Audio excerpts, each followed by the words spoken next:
You are not lazy, you are over-negotiated. Modern people spend more time negotiating with themselves than managing themselves. I'll start tomorrow. I deserve a break. I'm just tired. I'll do it later. I need to get in the right mindset first. And eventually, your life becomes directed by whichever version of you feels the most comfortable that day. We've become incredibly good at soothing ourselves and terrible at leading ourselves. And baby steps are important, but at some point, you need to stop babysitting yourself. Baby steps were meant to build momentum. Baby steps are good, seriously, if you're depressed, overwhelmed, burnt out, lost. Small actions matter. Tiny routines matter. Momentum matters. But somewhere along the way, modern self-improvement became obsessed with permanent gentleness. People started treating baby steps like a permanent lifestyle instead of a starting point. And there's a danger in that, because eventually comfort stops being healing and starts becoming avoidance. Modern people are parenting themselves. I think a lot of adults are secretly parenting themselves now, not leading themselves, parenting themselves, negotiating with themselves, rewarding themselves constantly, protecting themselves from discomfort at all costs. And look, self-compassion matters, rest matters, your mental health matters. But self-compassion without accountability slowly mutates into self-indulgence. And modern culture rarely talks about that, because it's easier to sell comfort than responsibility. Your feelings have become your manager. One of the biggest problems in modern life is that people want to feel like doing things. And feelings are terrible managers, because feelings are temporary. Some days you feel inspired. Some days you feel empty. Some days you feel unstoppable. Some days you feel exhausted. If your behavior changes every time your emotions do, your life becomes unstable. And eventually, you stop trusting yourself. The internet profits from your avoidance. Modern technology is incredibly good at helping you avoid yourself. Bored, scroll. Sad, consume. Anxious, distract yourself. Uncomfortable, numb yourself. You can now spend years feeling productive without actually changing your life. Watching motivational content, or planning routines, or buying journals, or researching discipline, without ever truly confronting yourself. And that's dangerous, because information can start replacing action. Motivation is overrated.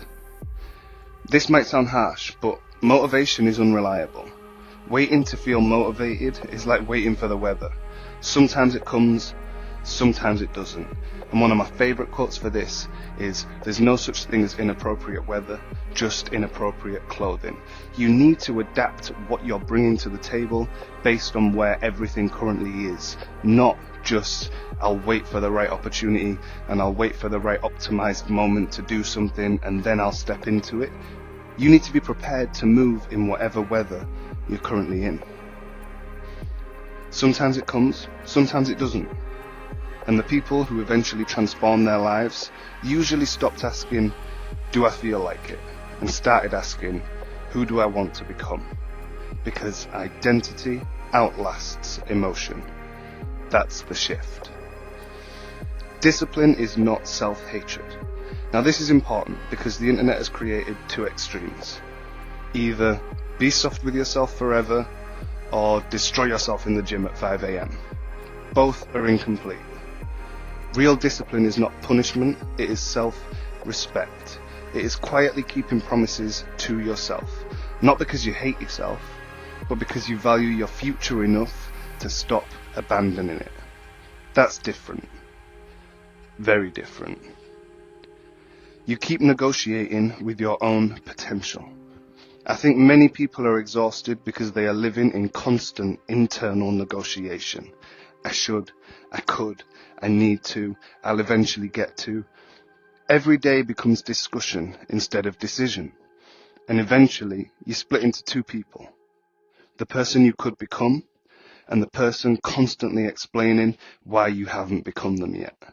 And that gap creates shame. Not because you're incapable, but because deep down you know when you're abandoning yourself. Stop waiting to feel ready. Nobody feels fully ready. And this is something somebody said to me. You don't need to feel ready to start, but starting is the first stage of readiness. Writers write while doubting themselves. Parents parent while figuring it out. Artists create while uncertain. People build meaningful lives while still afraid. Readiness is often discovered through action, not before it. And modern people spend too much time trying to emotionally prepare themselves for life instead of participating in it. You can't just constantly prepare yourself for life. You need to start participating in it. Become someone you can trust. I think one of the most underrated forms of peace is self-trust. Knowing that when you say, I'll do it, you actually do. Not perfectly, not obsessively, not robotically, but consistently. Because confidence is not built through affirmations alone. Confidence is evidence. Evidence that you can rely on yourself. Evidence that your future matters to you. Evidence that you stop disappearing every time life becomes uncomfortable. I've noticed something in my own life. The moments where I feel strongest are rarely the moments when I feel most motivated. They're the moments where I quietly followed through anyway. Writing when I'm tired, cleaning when I can't be bothered, creating when nobody's watching, holding structure, even when emotion disappears. And strangely, those moments don't make me feel trapped. They make me feel free. Because chaos loses power over you when you stop negotiating with it constantly. Baby steps matter. Gentleness matters. Healing matters. But eventually, you must stop treating yourself like someone who needs constant supervision and start becoming someone capable of self-leadership. Because one day, your future will depend on whether you learned how to manage yourself instead of endlessly comforting yourself. Make impact beautiful.